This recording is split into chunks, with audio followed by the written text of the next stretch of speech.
We are here today to enter into a debate that should surprise no one. This has not been a surprise, and it's not even something that we would have not thought about.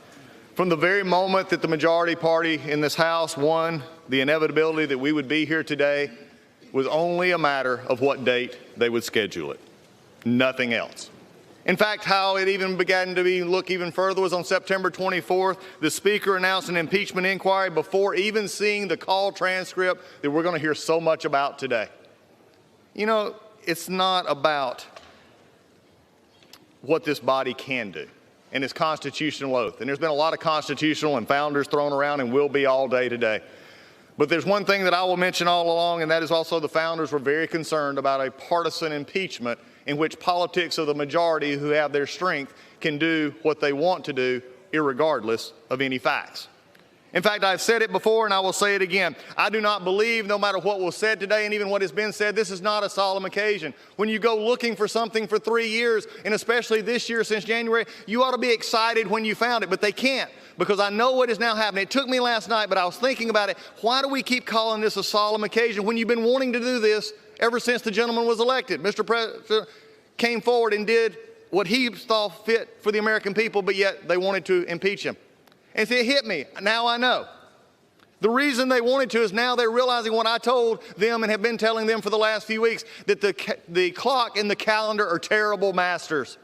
The clock and the calendar are terrible masters. They do not care about anything except getting the time done and the calendar fixed. They do not care about facts. They do not care about time. And one day the clock and the calendar will hang along this body in a very detrimental way. How do I know this? Because one of our members, Ms. Tlaib, said on the night she was sworn in, we're going to impeach. Well, you know the rest.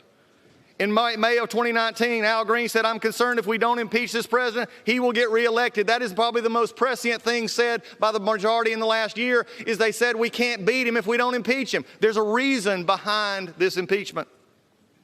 And even Speaker Pelosi said it would be dangerous to leave it to voters to determine whether President Trump stays in office. Really? After we just said the Pledge of Allegiance, we go back to the Speaker's own words and said it would be dangerous to leave it to the voters? I will tell you right now, Madam Speaker, we on the Republican side have no problem taking our case to the majority and to the people of this country, because they elected Donald Trump, and it is a matter for the voters, not this House, not in this way, not in the way this is being done. It has trampled everything this House believes in. I said it yesterday, and I believe it to be this true today. I will fight this on process, which has been deplorable, to use a word of the majority. It has been awful. The calendar and the clock make it impressive that we actually do it quickly. We don't care about rules. We don't care about minority hearing days. We don't care about giving the opportunity for witnesses to be called, because the chairman gets to determine what is relevant. Wow, that's pretty good. Let the accuser determine what is relevant to the one being accused. The people of America see through this. The people of America understand due process, and they understand when it is being trampled in the people's house. You see, it's also not a matter of process, which will be discussed today. It's a matter of actual facts. I will fight the facts all day long. Because what we found here today is a president who did not do as being charged. In fact, they had to go to abuse of power, this amorphous term that you're going to hear many, many arguments about how that abuse of power, except for one thing. The call itself, the two parties say no pressure. Nothing was ever done to get the money. In fact, they didn't even know the money was held. But there is something that very much bothers me about the facts. There were 5 meetings, we'll hear about those today, in which it was never a linkage made. There was one witness that is depended on over 600 times in the majority's report, that in the end, after questioned, had to say, well, that was my presumption of what was happening. You see, this is an impeachment based on presumption. This is an impeachment, basically also a poll-tested impeachment on what actually sells to the American people. Today is going to be a lot of things. What it is not is fair. What it is not is about the truth. What is true today, and I just heard it just a moment ago in the articles themselves where it said, and the speaker, I believe, actually talked about this as well, is that the president weakened a foreign leader.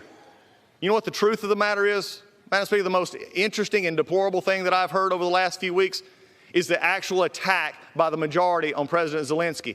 Because they realize their whole crux of their case is that if he was not pressured, their house of cards falls. And by the way, it's already failed. But if we can't show pressure, then we either have to call him a liar, a world leader, or we have to make up names to call him. And that's exactly what happened in the Judiciary Committee when a member of the majority actually said he's acting, or they're complaining to a battered wife. That is below the dignity of this body, to take a world leader and when he doesn't make your case for you, to belittle him, especially as is going to be often said by the majority that they're in the middle of a hot war with Russia. You see, President Trump actually did give them offensive weapons. President Trump did nothing wrong. We're going to talk about that all day long today. We went on process and we went on facts. Why? Because the American people will see through this. But before I close this first part, I will have to recognize that even the Senate, the minority leader in the Senate, recognizes that the House did not do their job because he can't make the case to his own members, so he's having to ask for witnesses, ask for more time. You see, and even yesterday, it was sort of funny. I thought it hilarious.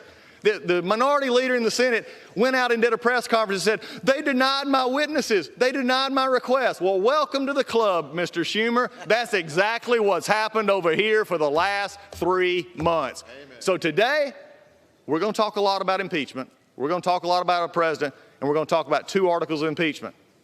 Abuse of power, because they can't actually pin anything of factual basis on him. The president did nothing wrong in this issue.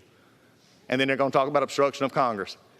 You know, obstruction of Congress, as I've said before, is like petulant children saying we didn't get our way when we didn't ask the right way and we didn't actually go after it and try to make a case. You know why, Madam Speaker? The clock and the calendar are terrible masters. And the majority will own that problem today, because to the clock and the calendar, facts don't matter. The promises to the base matter. And today is a promise kept for the majority. Not a surprise, a fact. Hey, NBC News viewers, thanks for checking out our YouTube channel. Subscribe by clicking on that button down here, and click on any of the videos over here to watch the latest interviews, show highlights, and digital exclusives. Thanks for watching.